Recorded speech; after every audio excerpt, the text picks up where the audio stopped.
เจ้าเฮียนห้องใดล่ะเจ้าหม้อยังเจ้าเฮียนมสามโอ้เก่งไรมสาม อันนี้ห้องเดียวกันบ่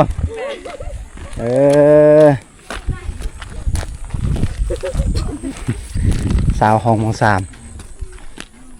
นี่หมู่เจ้านี่เด้ทางหน้านี่ห้องยังล่ะ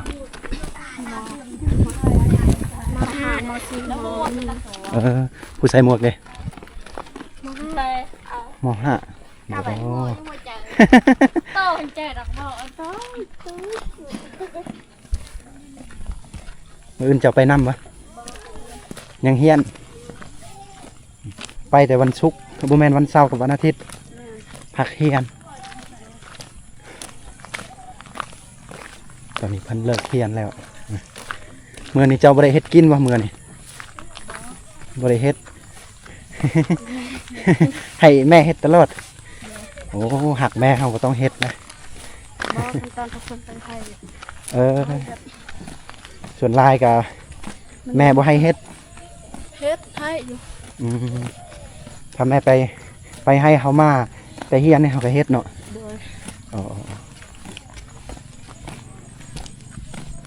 หัวตอนแรกได้ยังของกิน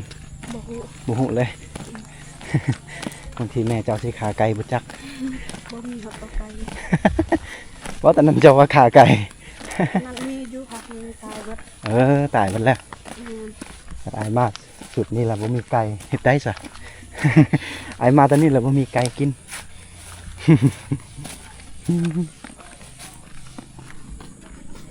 อาจารย์เขาขึ้นห้องครบวะเนาะชาวคู่เราก็มาซ้อนวะบ่เราอยู่บ้านเนาะเราซ้อนเนาะแม่เราซ้อนเด็กกันอยู่บ้านเอาตัวนี้แหละเขื่อนน้องเพิ่นได้ทุกคนเลยส่วนน้อยจะได้พบพ่อน้องเพิ่นเนื่องจากว่าเราเป็นนักเรียนกันยังเหียดและอีกอย่าง2เฮากะบ่ได้อยู่คือกันเลยบ่ได้อยู่บ้านนี้ไปเลยเพิ่นหันบ่มีพอได้พ่อกับแม่เพิ่นหันอยู่ต่างหากถือว่าแยกทางแล้วนี่หน้าตาลูกเขางามประมาณนี้แม่เพิ่นจะได้ไหมย่างปั้นจะลวด นี่อามากาเต็มเอาเพิ่นขึ้นแล้วก็ไม่กาเจ็บกว่านี่แหละผู้เป็นเจ้าของลูกเพิ่นตกปรังฮะปลดจีไงเฮ็ดกินแล้วบ่ป้ายังก็นึ่งข้าวแล้วได้ยังคงกินบ่มียังนะนึ่งปากข้าวพอจะกินก็ตำแจวตำแจวกินแล้วเนาะแม่เฒ่าเนาะเจ้ามื้ออื่นได้ของกินสิไปนำสิตะนี่ไปเฮือนครัวเพิ่นแม่และมื้ออื่นสิไปห้วยสวนกระเจ้าไปห้วยโอ้ยน้ำไหลใส่สวยเก่าเลยอันนี้เฮือนครัวเพิ่นบืดเลยทุกคนเลยเพิ่นกำลังกินข้าวมื้ออื่นสิส่วนพวกสิตะไปนี่ยังคือโกนเลยอันแรกไม่ยังเจาะหมอกอันนั้นปวกกินคือประตูหนูเจาะบ่แม่นเนาะเห็นตัวนี้ก็ปวกกินทุกคนนั่นแหละ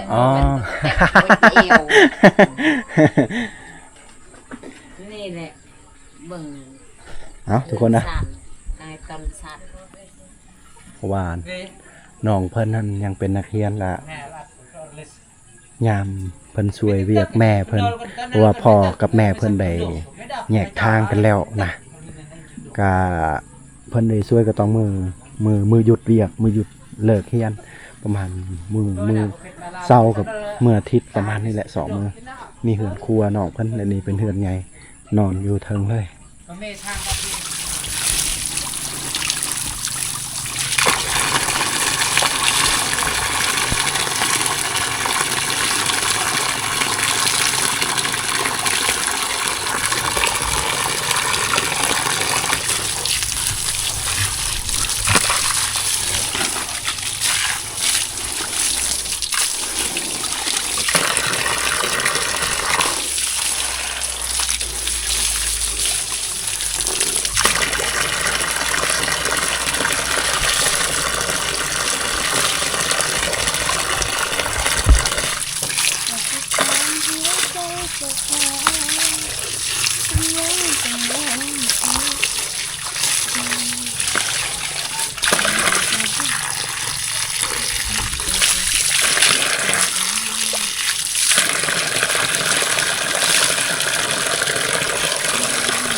จะซักเครื่องเจ้าเอง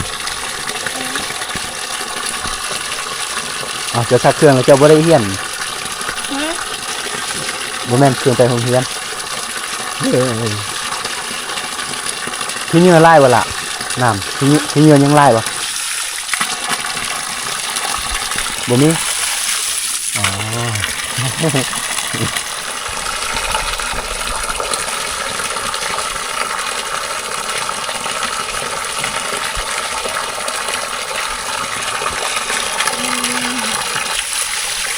สาวหน่อยบ้านไป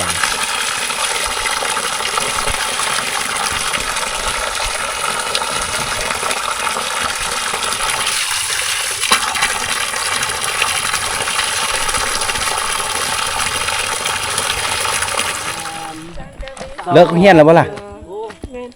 โอ้สาวนักเฮียนห้องได้เลยเจ้าเฮียนม.4เอ้าคือว่าเมื่อไวแท้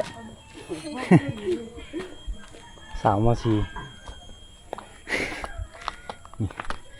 โรงเรียนมัธยมประถมแน่อันนี้เด็กนักเรียนเขาก็เจ้ากำลังเลิกเรียนโอ้เป็นแถวอยู่ง่ายหนึ่งบาทเขตชนบทนี่เนาะอ๋อโต ห้องได้ละเจ้าละม.1เนาะก็จะมีเด็กผู้ใหญ่แล้วก็เด็กน้อยแน่ส่วนหลายต่างบ้านเลยบ้านอื่นพุ่นก็เจ้ามาเฮียนอยู่นี่บอนนี่จะเป็นบอนจุดซุ้มของเขตชนบทเป็นโรงเรียนจุดซุ้มก็เจ้าก็คือโรงเรียนบ้านตะนึงบอนนี้แหละบอนจุดซุ้มตอนนี้กำลังเหลือเรียนเด็กหน่อยแซวอยู่เขตบ้านนี่มีหานขายเครื่องที่ว่าเป็นหานใหญ่ๆเป็นของคนเวียดขายโอ้แล้วก็มีโรงเรียนห้องม.7คือว่าโอเคเลยเขตชนบทอยู่เขตนี้เป็นบอนจุดซุ้มและก็มีหานซ้อมแป้งรถเลยรถจักรโอ้โหแต่ว่าคนชนเผ่ากระตูเองเลยจะเป็นคนที่คมหูจักดีเลยนะเพิ่นก็สามารถซ้อมแป้งอะไรรถอย่างไรอย่างซ้อมแป้งเองเลยเรียบร้อยแล้วบ่สั่งยังมาทันแล้วนี่อ๋อก็เริ่มประกอบเครื่องใหม่เพิ่นเอามาซื้อเครื่องอะไรอย่างไรอย่างเพิ่นประกอบมาปอปักบักซิบนี่ สุดยอดเลยสร้างเพิ่นเลยทุกคนถ้าผู้ใดที่กายไปกายมารถรางเปเพก็สามารถมาได้เด้อเนาะมาหานี่หานเพิ่นเพราะมันผู้สาวแล้วเด้ผู้สาวนี่สิแป้งให้ฟรีผู้สาวนี่แป้งให้ฟรีเด้อผู้สาวเพิ่นว่าแปลงฟรีโอ้แล้วถือว่าสร้างใหญ่ในหมู่บ้านแห่งนี้จะมีแต่สร้างเพิ่นนี่แหละเป็นคนที่เฮาฮู้จักกันได้อยู่กันลืมกันเองโอ้โหรถไผคือใหม่ๆรถอ้ายบ่แม่นแม่โย่เพิ่นอ๋อรถจักรเพิ่นใหม่ๆระบบหัวซีดให้ทุกคนเลยซื้อลายปันได้เด้ตัวนี้อ้าย17 ล้านกีบโอ้ใหม่ๆแต่ว่าจะเป็นมือซองเนาะมือซองแต่โอ้ยังใส่ได้ดีได้ปานนี้นี่ล่ะเครื่องปอกแป้งรถเพิ่นก็ครบจบได้ทุกคนได้นี่อยู่ข้างในเพื่อนเพิ่นเอาอย่าลืมถ้าผู้ใดที่เปเพรถรางพาหนะเขตชนบทเขตนี้นะนี่สร้างเพิ่นสร้างใหญ่ที่สุดในหมู่บ้านแห่งนี้แหละอ๋อนี่ก็จะเป็นหมู่คู่นะที่หูจักกันกับมาลมมาแอลกันมันเพิ่นอยู่นี่นี่เอา เขตชนบทนี่เพิ่นขาดบ่ได้เวลาล่มกันไปใส่มาใส่ก็คือกอก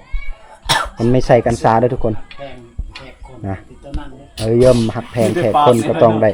เอากอกนี่ดูดกันนี่แหละอันนี้เป็นกอกหรือว่ายาสูบหรือว่าบุหรี่นั่นแหละหลายคนสิบ่เข้าใจ คนมาแต่ปักเส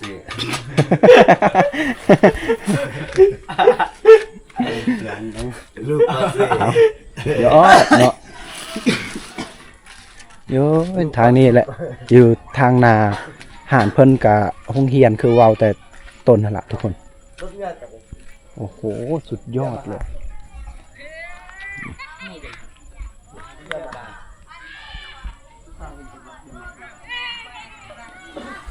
ได้จักเดือนแล้วแม่พักตัวนี้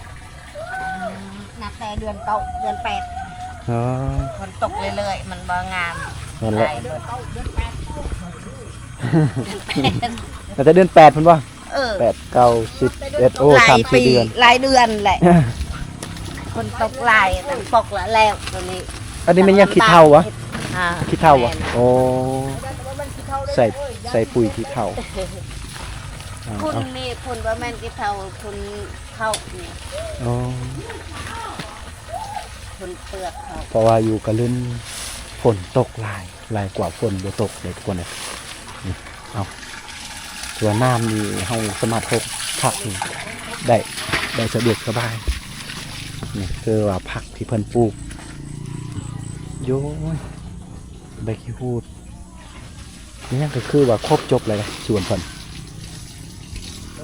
แต่ว่าวิวทิวทัศน์นี่สุดยอดเลยอ๋อเพิ่นตากข้าวอันนี้ตากเป็นที่เรียบร้อยแล้ววะแม่ข้าวบ่นี่ตากแห้งแล้วบ่อ๋อเกียมเอาไปซีแล้วเนาะอ๋อดิเพิ่นเลี้ยงไก่จักโตเลยไก่ไม่เท่าบ่มีอันนี้บ่แม่นไก่ไม่เท่าบ่แม่นเนาะมีอย่างนี้เฮือนครัวบ่แม่ เอ้ย อ๋อ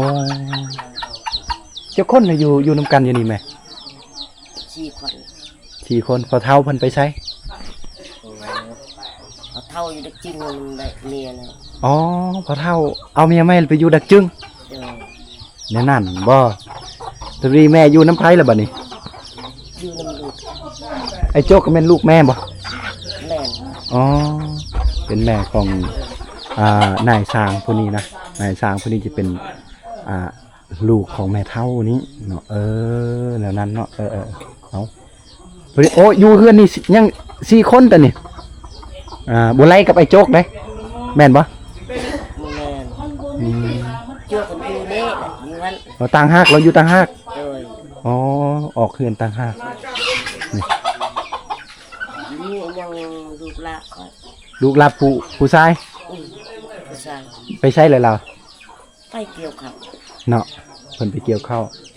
ไปเกี่ยวผู้เดียววะ โอ้แม่นไปเกี่ยวตะโปนะ อ๋อ อีหยังตะโป โปไปเกี่ยวน้ำกัน อ๋อ นั่นอ้าย เกี่ยวน้ำกันน้ำเขา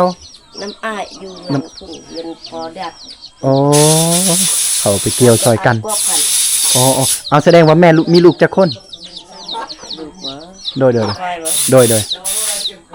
7 คน โอ้มีลูก7 คนผู้ชายหมดเลย มียิงซอง เอาผัวมันแล้ว แล้ว เนาะเอาอยู่บ้านนี่บ่หรือว่าตาม 1 คนนั่นอยู่ อ๋ออยู่เทิงเพิ่นอ้าวแม่เพิ่นว่าอยู่เทิงโอ้โดย 1 คนนั่นอยู่พุ่นอยู่ตะกำ จะกำพุ่นนะ จะกำว่าง โอ้ เคยบ่จะไป จังหวาบเด้หรือลูกบ่ เค จื ย อ บ่จะไป ลูกบ่จือแหละจะกำถ้าจะกำถ้าแต่เคยจะกำถ้าแต่กันบ่ จะกำว่างอยู่นี่ บ่ฮู้แหละลูกบ่ฮู้โอ้ ตะแต้งไง เออ แม่น แสดงว่าเพิ่นมีลูก7 คนแล้วก็เอาลูกยิง2เอาผัวมาที่ยังผู้ชายก็เอาหมด ใช่ เนี่ย เอาเมียหมดแล้ว หมด เนาะพอดีแม่ก็อยู่ผู้เดียวอยู่นี่แล้วก็ลูกชายก็เลี้ยง คน แม่ กับท่านไปอยู่ อ๋อก ลางเขา เนาะ ไปอยู่บ้าน แม่กำลังเฮ็ดหยังกินแม่ เขา นึ่งข้าว เออ บ่อายุแม่ประมาณจักปีเลย อายุกว่า60เลย อ๋อ60 ปีโตเนาะได้อีหยังเลยของกินแม่บ่ฮู้เถอะ บ่มี บ่มีอีหยังอ๋อ แกงก็บ่มี บ่มีก็ค่าไก่เอ้ยเว้า ไก่ก็บ่มี นี่ไก่เพิ่นยังน้อยๆเด้ไก่ตัวแม่เนาะเนาะทางหลังหันเลี้ยงอีหยังแม่ทางหลัง ใส่ ทางหลังนี่นะแม่อัดสังกะสีเลี้ยงอีหยัง ส่วน สวนโอ้สวนแม่เองเบิ่งลูกสิไปเบิ่งสวนแม่วะแม่เพิ่นอยู่แบบยืนนี่แหละ อยู่กับลูกชายอ๋อโอ้มีหมักทั่วมีหมักมีผักไม่หญ้ายังครบเลยเนาะแม่เนาะอ๋อข้างเอ้ยนี่อยู่แบบพอเพียงงามแล้วสำนั้นอยู่แบบพอเพียงทุกคนเลยเนาะสุดยอดเลยทุกคนนะเธอลูกชายนี่สร้างครอบครัวแล้วมาอยู่นี่แม่นบ่ลูกไผ่ก็อยู่นี่แม่นบ่ คือบ่ทาให้ลูกไผ่นึ่งข้าวล่ะ เมียลูกกลางเขาไปอยู่บ้าน อ๋อ เอาเมีย นึ่งข้าวทาเลยเนาะตาลูกหลานมาแต่ให้แต่ชวนเนาะโอ้หักลูกไผ่ขนาดเอาขอบอกขอบใจแม่เอ้ยโดยนี่สุดยอดนะ